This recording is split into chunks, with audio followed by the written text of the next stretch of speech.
many of you guys have laughed because you peed your pants? Me, guilty of it. Because I'm embarrassed, to be honest, and also frustrated that I leaked. I'm 36 years old. I know I've had 3 babies, but that's not a reason for me to have to think about using a liner. So if you leak when you sneeze, you leak when you run, you leak when you jump, there's ways to eliminate all these issues without having to rely on Depends, poise, liners, and the embarrassment of never being able to wear colored tights. Before I get started, I want to kind of debunk a myth that has been going across a lot of strengthening worlds. I'm not going to call out who, but they tell you, men especially, you're not working hard enough unless you pee yourself. Oh gosh, no, that's not true. You're leaking because you've worked too hard and your muscles can't keep up with you, and now your organs are falling down past where they're supposed to. No person ever wants to think about their organs either hanging out or pushing down. Instead, know that if you are starting to leak, it's probably an indication that you're too tired or too weak, and it's okay to take a break. So let's eliminate that leakage issue. First, you're going to start a bladder diary. Now, what is a bladder diary? You're going to track your urine output and your poop schedule for 3 days. I know, a crazy thing to ask, especially a really busy mom. But once you see what happens in your daily routine with your bladder, you'll understand why the leakage is occurring. You could have one of the 3 reasons. You overfill your bladder, you're constipated, or truly it's a pelvic floor weakness issue. The second thing you can do is to manage your poop schedule. The norm is pooping at least 3 times a day to up to 3 times a week. That's a pretty large spectrum of how poop should be. But what's more important is what your poop looks like. If it looks like soft serve ice cream, you're golden. You don't have to address the constipation issue. If it looks a little pebbly or a little ridgy, we're having a little bit of a constipation issue. So let's resolve each of these leakage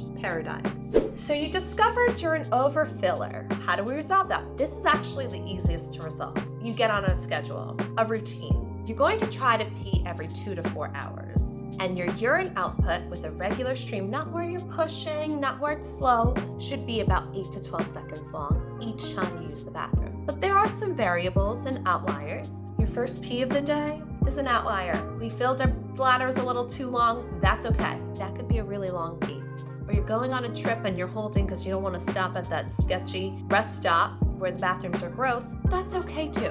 What you should do is to manage your schedule when and if you can. Another variable is you front load your liquids. Like me, I drink coffee in the mornings. That's gonna make me have to go before that 2 hour. And I also chug a glass of water. If you're a person that front loads liquids, eliminate that as a reason for your incontinence. Those are okay.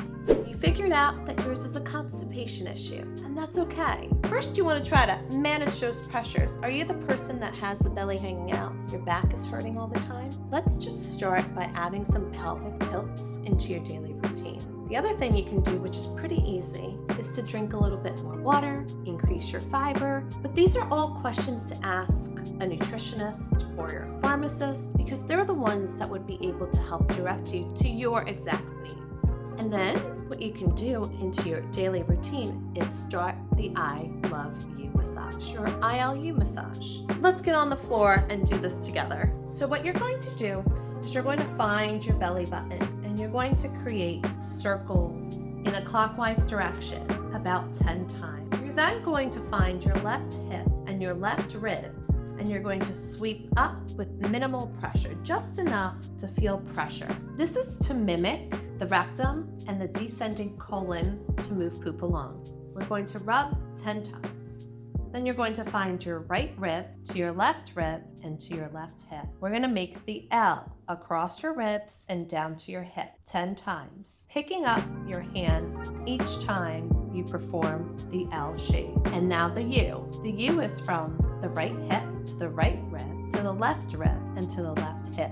Again, with minimal pressure, you're going to go around in a U shape for 10 times.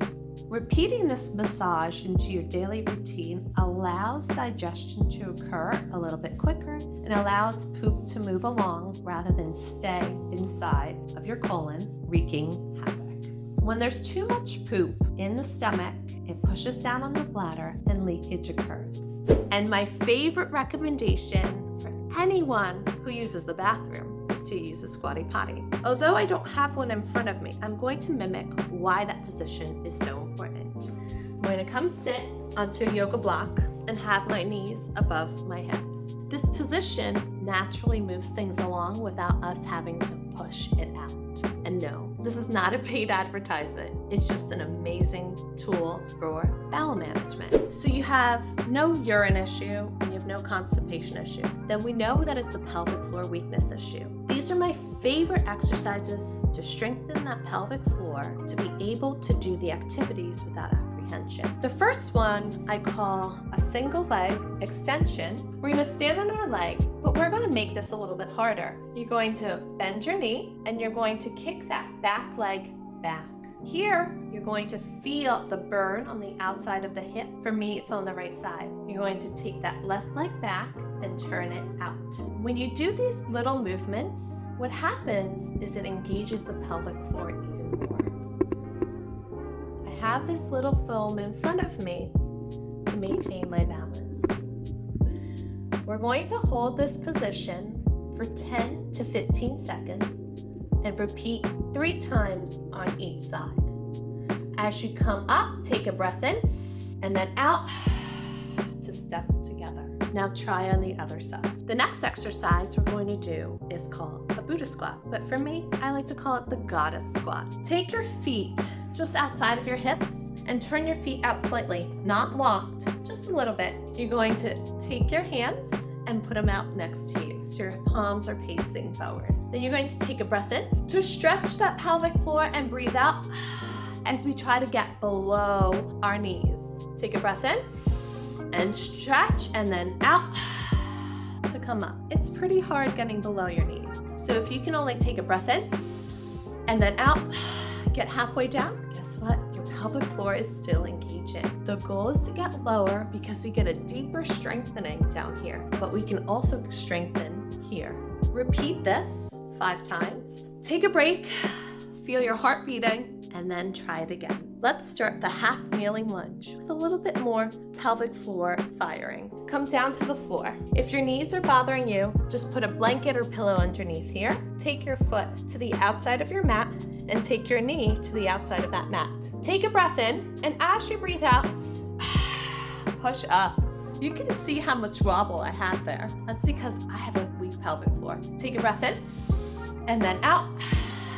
Slowly come to the floor. Breath in, and out. You want to breathe out to co-contract that pelvic floor with all these nice large muscles. Take a breath in, and then out. Repeat this about 5 times and try it again. I'm already sweating after 2 repetitions, so I can only imagine how hard it is for everyone else. So remember how I said the pelvic floor is like a hammock? We're going to make our pelvic floor in this sideways directions by jumping. So this one's called a lateral jump. You're gonna do a mini squat, take a breath in, and as you leap to that side, you're going to breathe out. Ready? In, out. Do you feel pressure? Are you leaking? No, keep going. Breathe in, breathe out. You can pick up your speed here with your breath and get that heart rate going, because we all know we need about 150 minutes of moderate activity to do per week. This could be part of it. If you feel no leakage and you're out of breath like me, you're doing a great job. Last exercise to prevent that leakage. Mini squats with grunting. Yes, I said grunting. Breath in and out. This is to repeat that running motion when you're running uphill and you're really breathing heavy, but you're constantly pounding at the pavement. We are mimicking this activity to see if our pelvic floors can thrive. And sometimes they can, sometimes they can't. Right now, I'm feeling a lot of strain, but there's no leakage, so I'm doing a great job. Feel confident in doing these exercises and know that the next time you put on those sneakers and you're going for a walk or run up a hill, like I do sometimes, there won't be any more issues of incontinence or urgency because you've put in the work and recognized what your pelvic floor needs are.